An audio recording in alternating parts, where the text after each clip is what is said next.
along with his Vice President-elect Kamala Harris, both of them getting a briefing from experts and then speaking about it. This is clearly their key issue before they even get into installing people into the White House, getting into cabinet secretaries. This is their first focus. Ali, tell us a little bit more about the experts on Joe Biden's new COVID-19 task force. The task force is comprised of some names that you might know. Dr. Vivek Murthy, the Surgeon General under Obama. Also, Dr. Rick Bright, who is probably more recently in the nation's consciousness because he was one of the whistleblowers fired from his post in the Trump administration in the early days of the pandemic.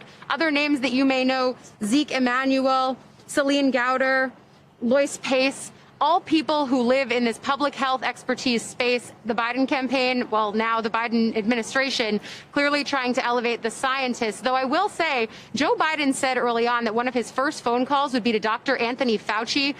Interesting to see whether or not that actually played out. We have not yet heard if they've connected, but one would imagine that he could be involved in these efforts as we move forward as well. Ali, that was the first thing I thought this morning when I got up. I wonder if he's talked to Dr. Fauci yet. Besides COVID-19, what are the other big issues that the Biden team wants to tackle in January on day one? We know that there's a huge Democratic slate of ideas and issues that they want to tackle, especially now that they have control of the House and control of the White House. Of course, the Senate makes this stickier. We know that those Georgia runoffs are basically going to decide who controls the Senate. But for right now, there's a policy slate that doesn't involve Capitol Hill. For example, rejoining the Paris Climate Accords, rejoining the World Health Organization, rolling back Trump's ban on immigration from Muslim-majority countries, as well as reinstating the program to protect dreamers, those kids who were brought here illegally as children. All things that Biden campaigned on during the campaign, now putting them into action and saying on day one, once he's inaugurated, these are the things that he's going to focus on.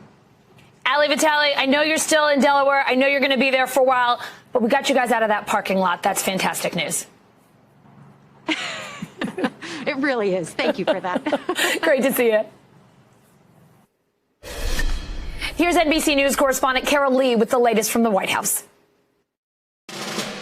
President Trump is still defiant, saying that he plans to continue to fight these election results. His legal team has filed multiple lawsuits in multiple states with potentially additional ones, to, however, very active on Twitter. We heard from him just moments ago saying, again, unsubstantiated, that somehow these election results are nefarious and there was some sort of fraud. Meanwhile, we're told from the president's allies that there are no plans for him to concede anytime soon. The Senate back at work today. So far, just 3 sitting Republican senators have congratulated Joe Biden on his victory: Mitt Romney, Lisa Murkowski, and Susan Collins, while Senators Lindsey Graham and Ted Cruz continue to back the president. He wants to fight, and he should fight. And I would encourage President Trump, if after all this he does fall short, we just can't quite get there, to not let this movement die, to consider running again. The media is desperately trying to get everyone to coronate Joe Biden as the next president.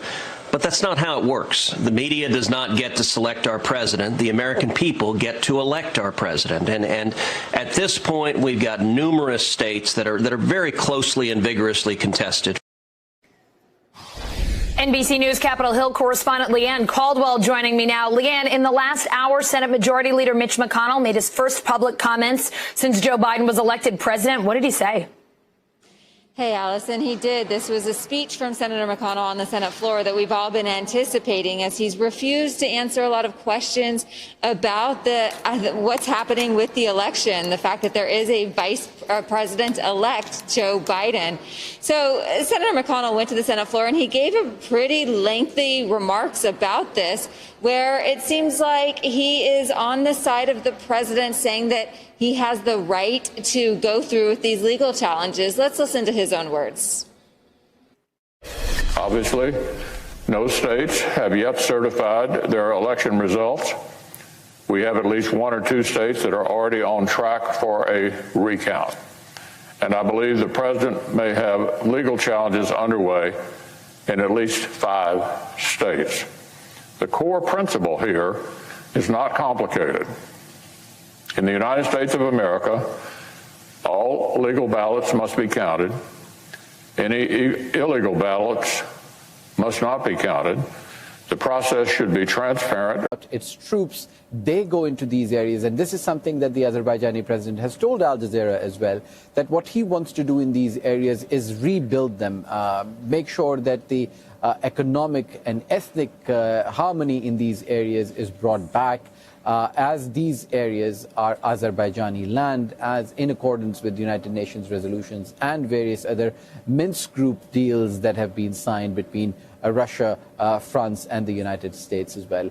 So this picture, at least from this side of the divide, the picture that is being painted by Azerbaijani officials is that they would like to go in these areas, establish peace and security, and then allow people to come back in. You have to remember that there is a very emotional attachment to the people of Azerbaijan, to the Nagorno-Karabakh.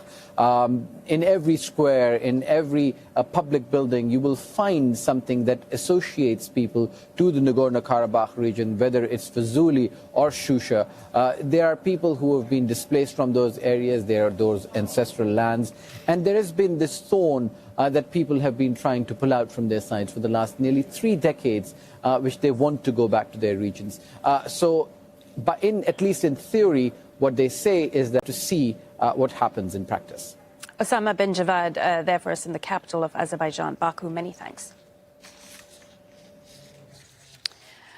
The process of gathering together evidence from various people that will form affidavits which they will go to the court. They've already lodged an action in Pennsylvania saying that there was a problem with the way that the Constitution was applied, because they say that in some counties, Republican counties and Democratic counties, voters were treated differently. The use of the constitutional word is important because they believe that this case, among others, will eventually make their way to the Supreme Court. And if it's a constant, the Supreme Court has to take on a case. So that's why this is important. But clearly, it states, essentially, he said that in Nevada they found a cesspool. He said that Georgia, he's also talking about Nevada. There, the Republican Party are saying that really unusual.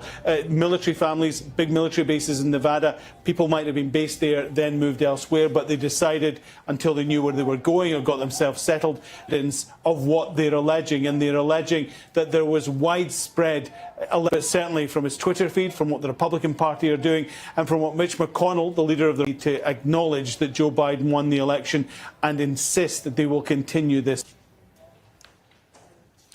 Donald Trump's refusal to concede Israeli transition integrity project ran simulations of scenarios looking at what could.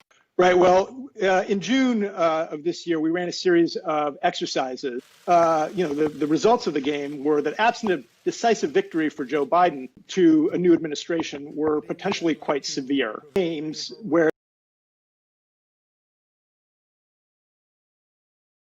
real viable path to winning this election. But I'm not sure that even that's enough to do is be able to have a basis 2024. It's very possible. After months of speculation, Esper and Trump collided over White House, saying, "My soldiers don't get to quit, so if I have to quit, it better be over."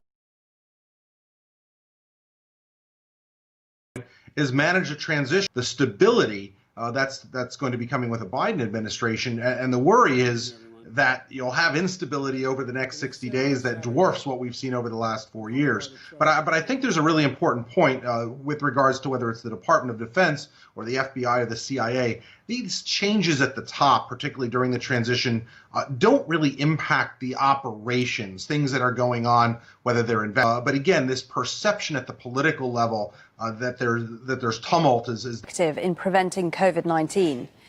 The vaccine developed by Pfizer and the German among the more than 43,000 participants across the globe. The study news has been called a great day for science and humanity. And while the World Health of work to be done, Charlie Angela reports. 1.3 after announcing their COVID vaccine is more than 90% effective. Vaccinations could roll out by the end of December, following an application for an emergency. It's true that this type of medication has no approval yet. Find out if there is any intolerance, even a rare one. What we can prove with this study is that